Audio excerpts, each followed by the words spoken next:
Hi guys! Konnichiwa! Welcome to my YouTube channel.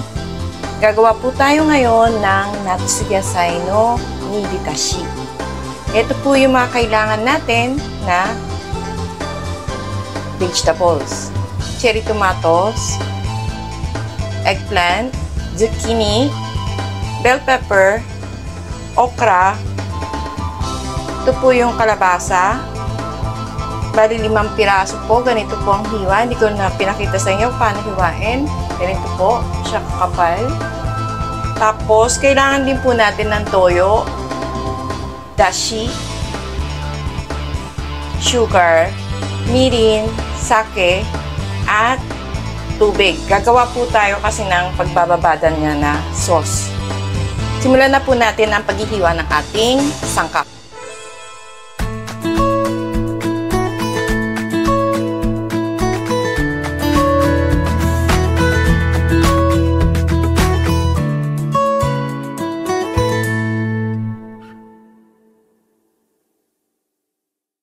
Yun po, unahin natin itong ating eggplant. Tanggalin lang nyo po yan.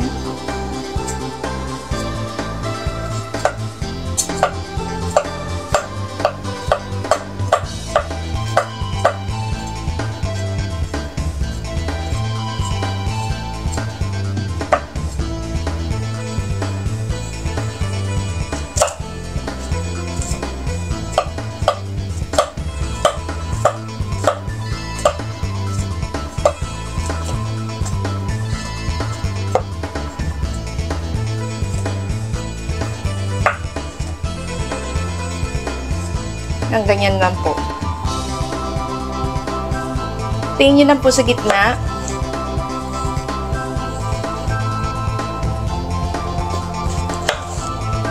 Tapos ngayon po ito, gagawin po natin dito, gigilitan po natin siya.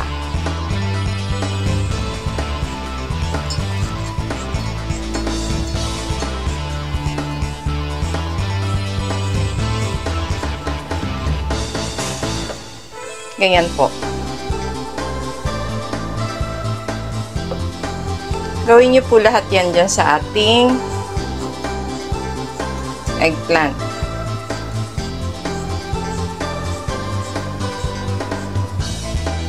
Tapos, hatiin niyo po siya sa gitna. Yan, ganyan po.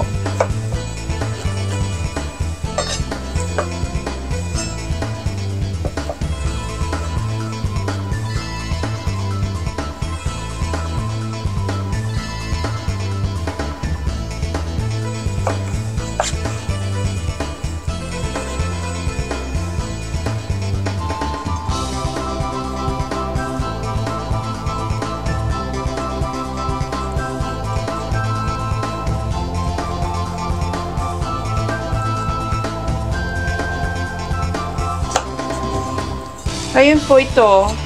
Buha po kayo ng tubig, nagpagbababaran niya. Lalagyan po natin ng 2 pinch ng salt lang po. Tapos, vinegar. Half tablespoon po. Para maganda pa rin po yung kulay ng ating eggplant. Babad nyo lang po yan ng ganyan dyan. Set aside. Susunod po nating hiwain ay ating zucchini. Hiwain nyo lang po yan dyan, yung dulo niya.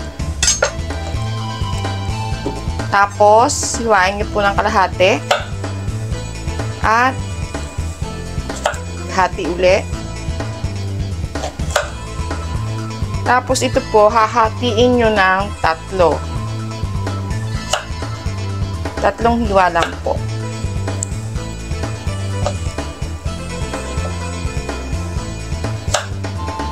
Ito, nahugasan na po natin to kanina, ha? Bago natin hiwain. Ganyan lang po.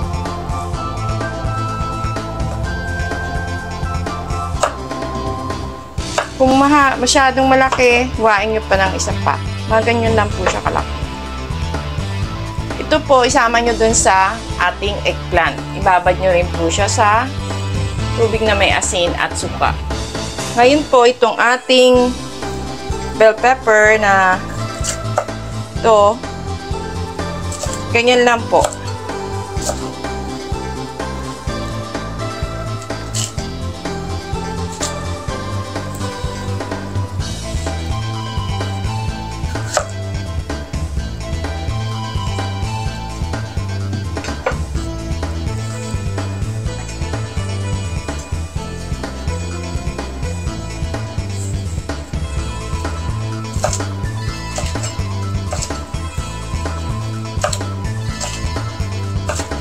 Yan, ganyan lang po.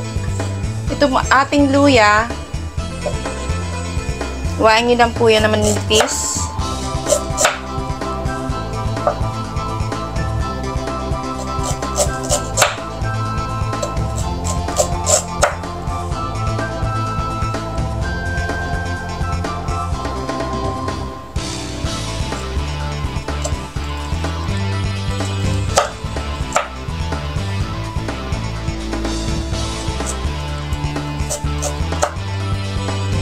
Yan po. Ngayon po ito, luwain natin siya ng haba.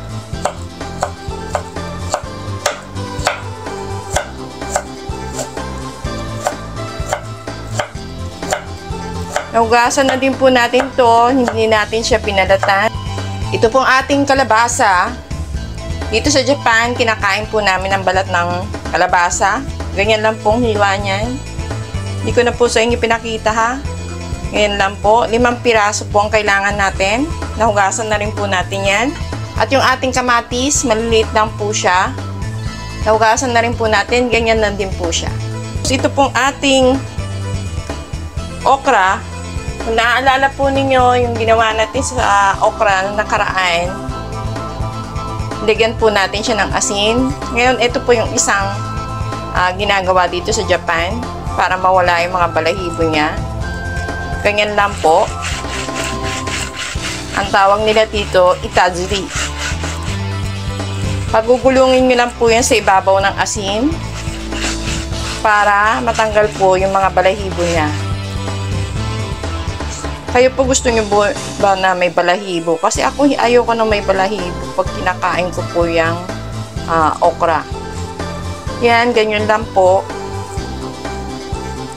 Natatanggal po yan sa asin yung kanyang balahibo. Tapos natin tong matanggal yung balahibo niya, huhugasan po natin siya sa running water. So ayan, nahugasan na po natin. Tanggalin lang po natin ito.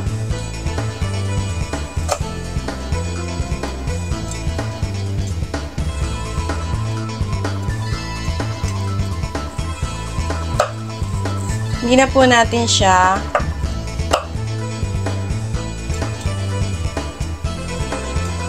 hihiwain. Ganyan na po siya.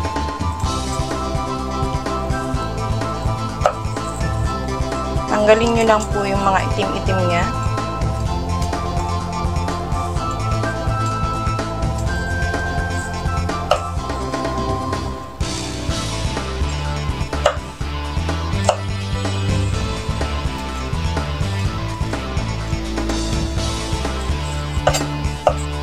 Yan. Ganyan na po yan. Set aside nyo lang po yan. Ito po, nababad na po natin siya ng 5 minuto. Tatanggalin lang po natin siya dito sa tubig at pipigain po natin yan para mawala po yung tubig niya. Itong ating eggplant lang po ha. So ngayon gagawa po tayo ng kanyang sauce.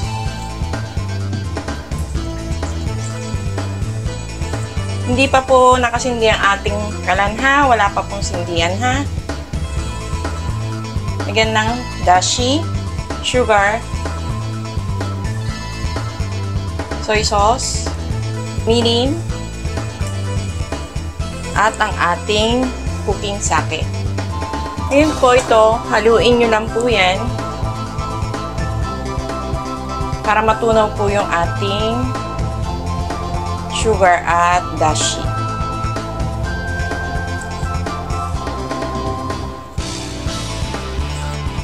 Turn on the heat. Hahayaan lang po natin siyang kumulo. So, ayan, kumukulo na po yung ating sauce.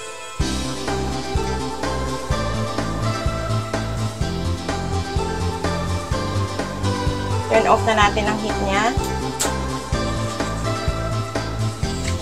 So, ngayon po ito, palalamigin po natin yung ating sauce. Ngayon po, ito na po yung ating eggplant at saka zucchini. Maglalagay lang po tayo ng oil. So, ayan. Nagyan po natin siya ng 1 tablespoon na cooking oil. Haluin nyo lang po yan.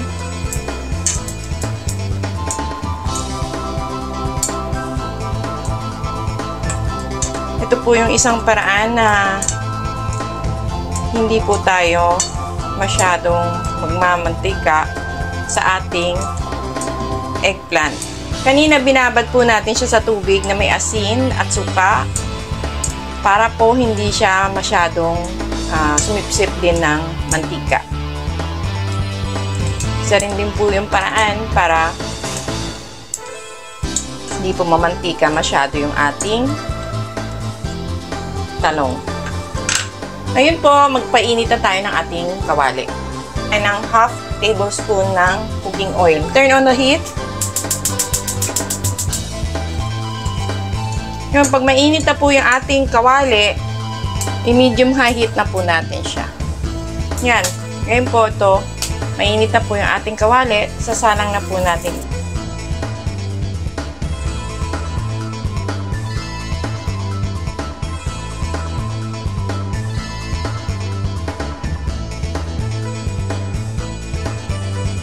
Ngayon po, lalagyan din po natin ng cooking oil yung ating ibang vegetable. So, ayan, lalagyan din po natin siya ng 1 tablespoon na cooking oil. Ganun din po. Haluin lang yan.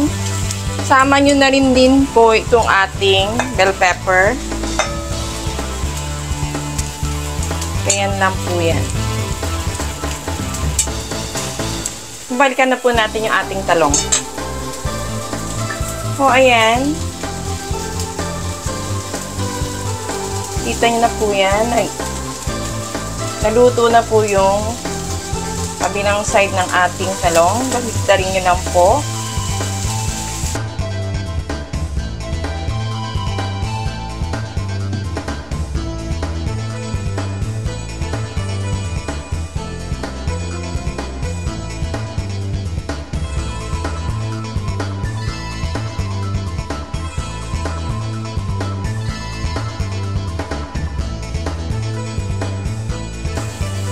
Ito nga po palang ating luya. Lagay na po natin dito sa mainit na sauce natin. Ganyan lang po yan. Hayaan lang po natin siya lumamig.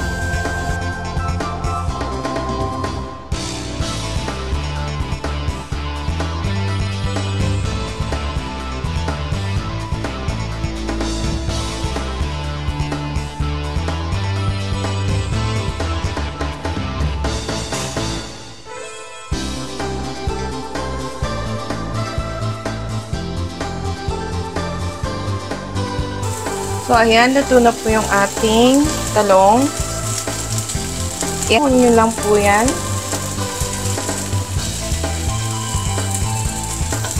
At luto na rin po yung ating zucchini.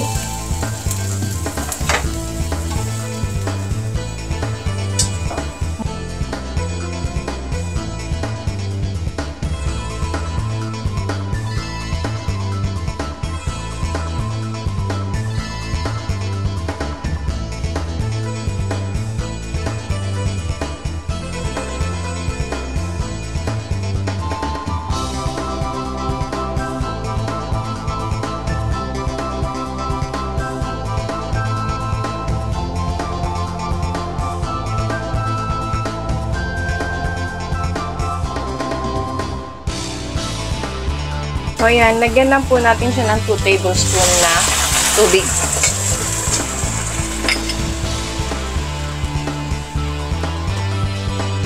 Two minutes po, ha? Ayan, naka 2 minutes na po tayo.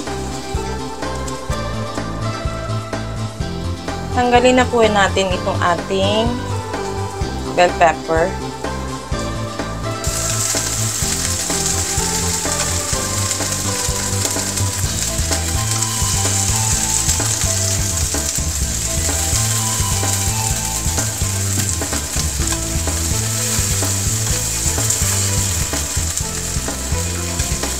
Ito rin po, tanggalin na natin yung ating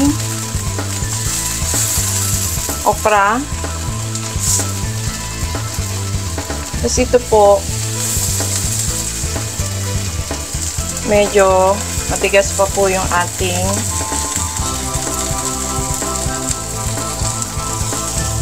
labasa.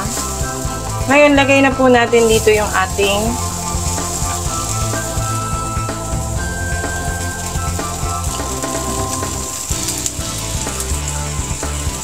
cherry tomatoes. Yan. Yan lang po.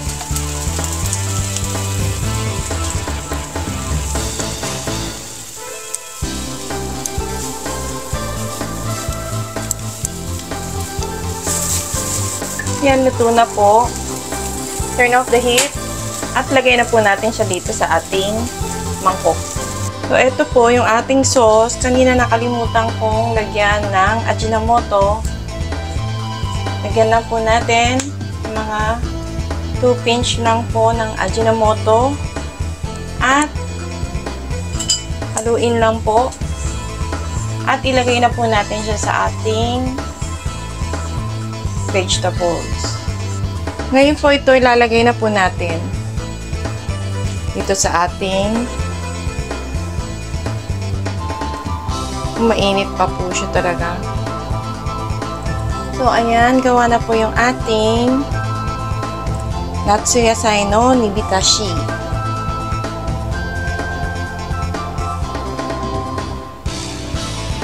Palalamigin nyo lang po ito. Mainit pa po kasi. Lagay nyo lang po siya sa ref pag lumamig na. At pwede po siya magtagal ng mga 3 araw sa ref ninyo. Pwede din po ito pambaon. Tanggalin nyo lang po dito sa ating sauce. Kasi masisip-sip na niya yan pag binabat po natin dyan. Sana po nag-enjoy kayo at nagustuhan niyo ang ating recipe ngayon. At kung nag-enjoy po kayo, paki-like, paki-subscribe, at paki-hit na rin niyo po yung ating notification bell para ma-notify po kayo ni YouTube pag may mga bago tayong video upload. Nagpapasalamat po ko sa lahat ng mga viewers ko at cross-watchers. Sana po i-share nyo ito sa inyong pamilya, sa inyong kaibigan. Maraming salamat po. Stay safe, stay healthy. God bless po sa inyong lahat. Arigatou gozaimasu.